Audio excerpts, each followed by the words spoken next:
Most reporters are lucky to have one big story, but investigative reporter Seymour Hersh has had far more in a remarkable career. He's now in the news himself thanks to a Netflix documentary.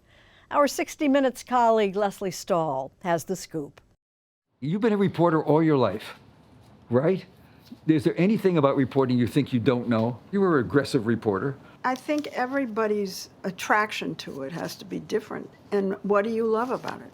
The same thing you love about it. Are you kidding? Is there anyone more fun than No. being on air with a good story? Seymour Hersh is a good story. It was left to a reporter, with an American Express card and $5 in his pocket running around finding this story. For 6 decades, Hersh's reporting has changed public opinion and government policy. The torture that he revealed at the Abu Ghraib prison during the Iraq War was just one scoop in a long run that began with his account of the slaughter of hundreds of civilians by U.S. soldiers in Vietnam. The whole army ran on body count.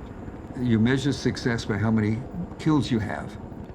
Westmoreland needed numbers.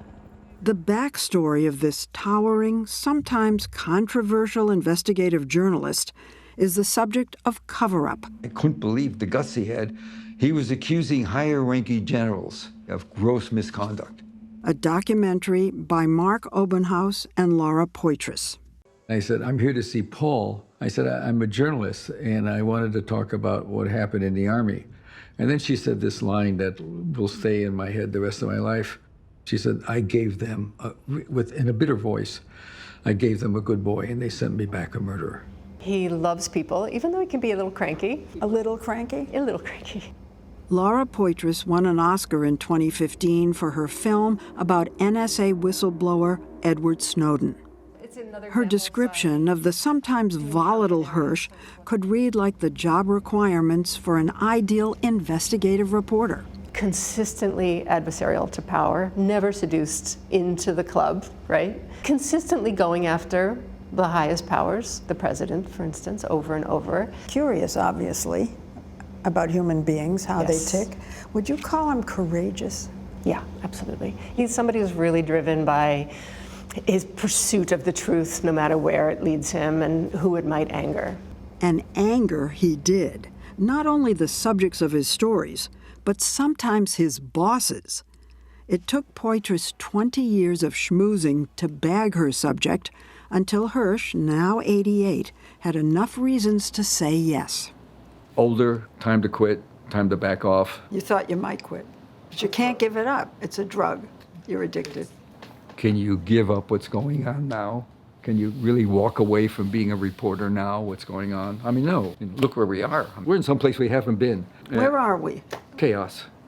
When Cy Hersh started out reporting at the Pentagon, he got his information not just from formal briefings, but by walking the halls, knocking on doors, and chit-chatting with junior officers. We talked football, we talked Redskins. You're charming them, aren't you? I was Wooing straight them. with him. I don't know if that's charming or not. If you talk to a guy and you don't write anything, they get to trust you. He got a tip during the Vietnam War that the Army had accused a soldier of a terrible atrocity and set out to find his name. One day I saw one of my colonels in the Army that had gone to Nam, Vietnam. I saw him limping in the hallway. And I said, what do you know about this shooting up of a village? And he stopped, and he went like this, hit his bad knee. He says, that kid Callie didn't kill anybody higher than that. And so I had a name. It took me a long time. I spelled it wrong. I didn't dare ask him how to spell it. And I'm sure I said, oh, I hear you. Yeah, whatever. I'm sure I said something, but I had a name. We sometimes pretend we know more than we do. Sometimes? Are you kidding? We always pretend we know more than we do. His reporting on Lieutenant William Calley and the My Lai massacre caused Americans to re-examine the role of U.S. forces in Vietnam, and it won Cy Hersh a Pulitzer Prize. Quite an achievement for a kid who grew up working at his dad's dry cleaning store on the south side of Chicago, while his twin... My brother had to go to college, and I had to run the store, and my father died when I was 15. Ooh. It was just a bad break. I was smart, obviously. I mean, I tested high, but there was nothing I could do. I couldn't. You weren't bitter about that? No, I don't. No? I had just, it is what it was. You know, I had to take care of my mother.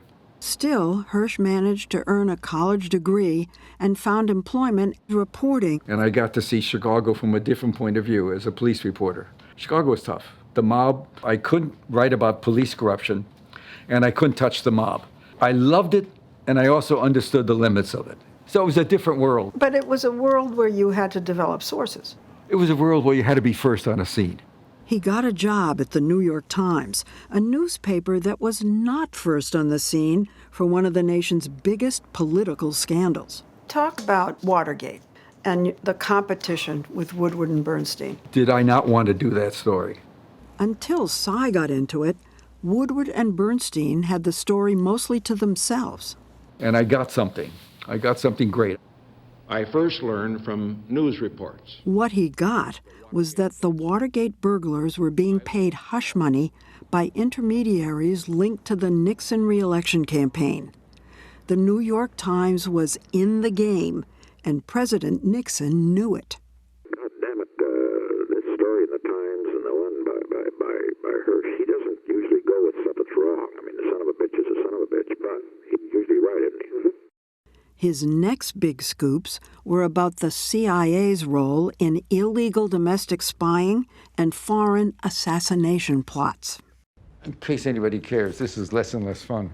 In the documentary, Hersh's former reporting partner, Jeff Girth, explains one of Hersh's techniques. Sy has found a way of trying to get people's attention. Screaming is certainly one way to do it. It's not his only tool, but he definitely has a short fuse sometimes. What the is this doing in your hands, you know? I'm looking at thinking, what is this? My favorite moment in the film is when he quits. I'd like to quit. Any of these people. I'd like to quit. Why did he stop? Sy just got fed up and nervous about the fact that we had so much access to his notebooks and felt very protective of his sources. And were the sources' names in his notebooks? Of course, yeah. That was the trigger. This is really what makes him tick. To get the story, to expose wrongdoing, and to protect his sources. You know too much about what I'm doing. You have too many people. What happened? How'd she get you I'm back in married the to somebody much smarter than myself. Hersh and his wife Elizabeth, a psychoanalyst, have been married for 61 years. What did she say to get you back in the chair? She just I'm laughing. told me what a I was. That's psychoanalysis for you. He returned to the documentary and then some. We did 42 interviews, over 120 hours of footage, just Sy. So did you become friends? Were you collaborators? Were you partners? I would consider him a friend, but you also have to have a journalist relationship to the filmmaking. So I had to ask him about some of his reporting where he had misses that had to be part of the film. Like being duped by forged documents showing an affair between JFK and Marilyn Monroe, which Hersh had to pull from a book prior to publication. And he was taken in by then Syrian leader Bashar al-Assad and intelligence sources who told him that Assad did not use chemical weapons on his own people.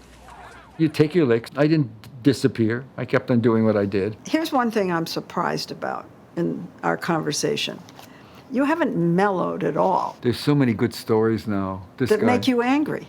Oh, no. Is that your motivating force within you? No, it's so much more. I came from nowhere. When I was a kid reading sports stories, the kid from nowhere who became center fielder for the New York Yankees. A lot of people who make it come from nowhere. This is nowhere. an amazing country, and we deserve better leaders, and that's what I feel very strongly. But when you see what you've uncovered, you've come upon such dishonesty, such dishonor, such corruption. Look, I could be shocked. I was always shocked. America, for me, you know, you got to remember, where was I at age 15, running my father's store? There's no bar.